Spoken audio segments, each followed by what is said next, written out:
Hello everyone, I'm Lou the Rabbit. Today, I'm going to introduce weird things about Japanese communication. Even if we are same human, our Japanese culture has been so unique. I thought it would be interesting to share how Japanese communicate with people. Let's get started. Number 1. We have respect to others. I know we all have respect to others, but in Japan, I think we respect a lot, especially to people who are older than you. The hierarchical relationship is a bit intense. In Japanese, we have a name for a polite way to speak. It's called keigo. We basically use keigo to people who are older than you, people who you met for the first time, and customers. Because Japanese has keigo, I think you'll feel Japanese is a lot difficult than you think. I'll give you an example. For thank you, we casually say arigato.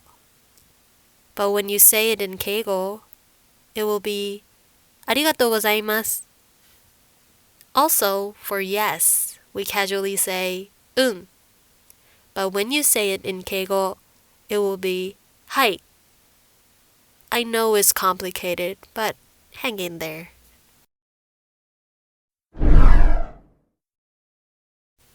Number 2. Cooperativeness is important in Japan. We learn cooperativeness is important when you are in elementary school. We can't be selfish, we need to do what others are doing, and respect others. I think it builds up our teamwork. And I think we have school uniforms to look like we are in a team or something. I personally like having school uniforms because we don't have to choose what we should wear. And it's cute.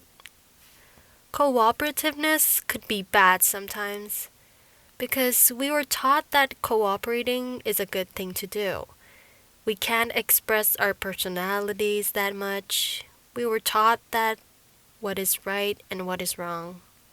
So I think that's the problem that Japanese education should change a bit.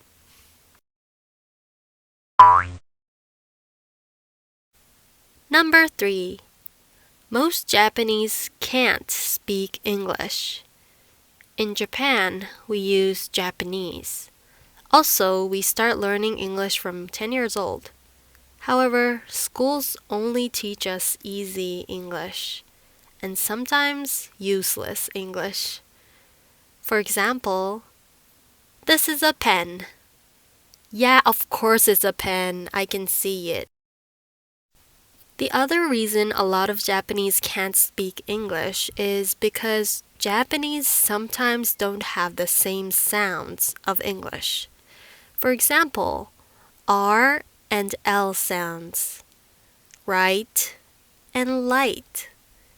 If I say it in Japanese accent, it will be laito and laito. I know it's exactly the same. So if you come to Japan and don't speak Japanese, use a translator or speak slowly. I hope they will try to communicate with you. Number 4. Japanese apologize too much. I don't know why, but I realized that I say sorry too much when I speak English too. I think this is a Japanese culture. If you did something wrong, even it's a small thing, you say sumimasen or moshiake gozaimasen, which means sorry. Sorry if I apologize too much. Oh, I said it again. Sorry.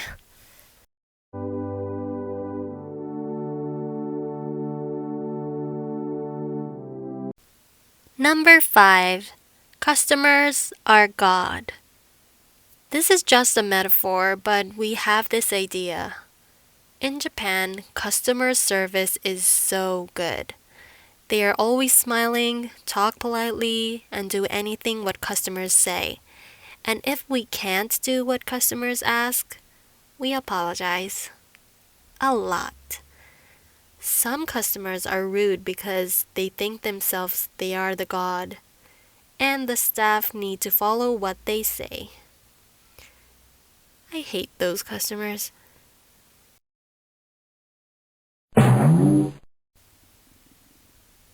Number 6.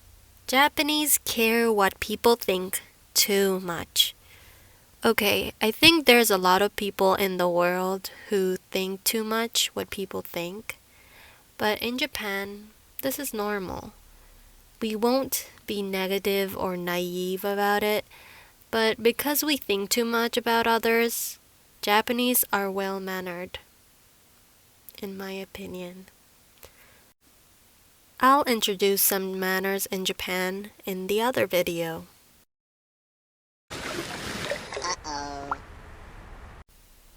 Number 7. Japanese nod too much. I realized this when I saw a video that Americans are talking about Japanese. I was surprised because I nod a lot too. When I see my American friends talking, they don't nod as much as I do. I think it's because Japanese care what people think, which I said in number 6. We want the speaker to realize that we are listening what you are saying. If we don't have any actions, the speaker don't know if you are really listening to them. But since English speakers don't nod that much, I always try not to nod too much. I'm trying.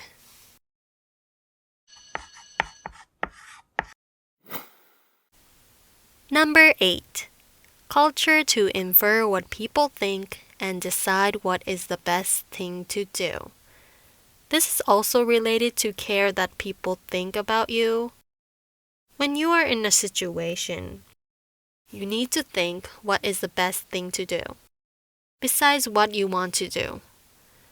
For example, when your friend looks a bit sad, you ask what happened, but she says nothing. You infer what she thinks. She doesn't want to talk about it. And you just say, if you have anything you want to talk about, let me know. I think it's not only Japanese. We all infer what others think and say the correct thing. But because we think what people think too much, we have the ability to read what people are thinking by not talking to them. I think we have superpowers. Yeah. Number 9. We don't say things straightforward, but beat around the bush. This is also related to number 6. We don't want others to feel bad, so we don't say things directly. For example, we don't say no. We say, I have something to do, or I think I can't, or something like that. And we apologize after that.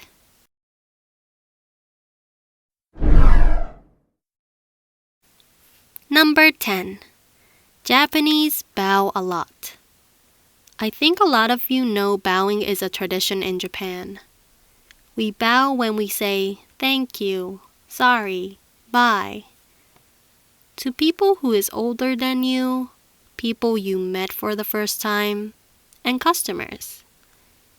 Even if we don't say a word and just bow, we know what people are thinking.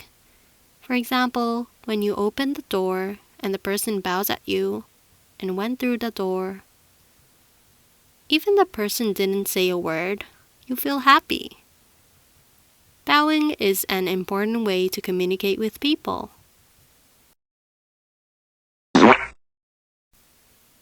I'll introduce some manners you should follow to communicate in Japan. First, respect others and remember the hierarchy is intense in Japan. If you can't speak Japanese, you don't have to use keigo. Japanese will understand it's difficult for you to speak Keigo. But don't forget to respect others and follow the manners. Second, bow. It's not necessary, but you can show respect by bowing. If you meet someone, try it. When Japanese see foreigners bowing, we feel so happy that you are interested in our culture. Third, bring a box of sweets with you. It's a tradition to bring a box of sweets when you go to somebody's house or to see your client. It's still not necessary, so you don't have to do it. But if you want to make the person happy, just bring a box of sweets. They will be super happy, including me.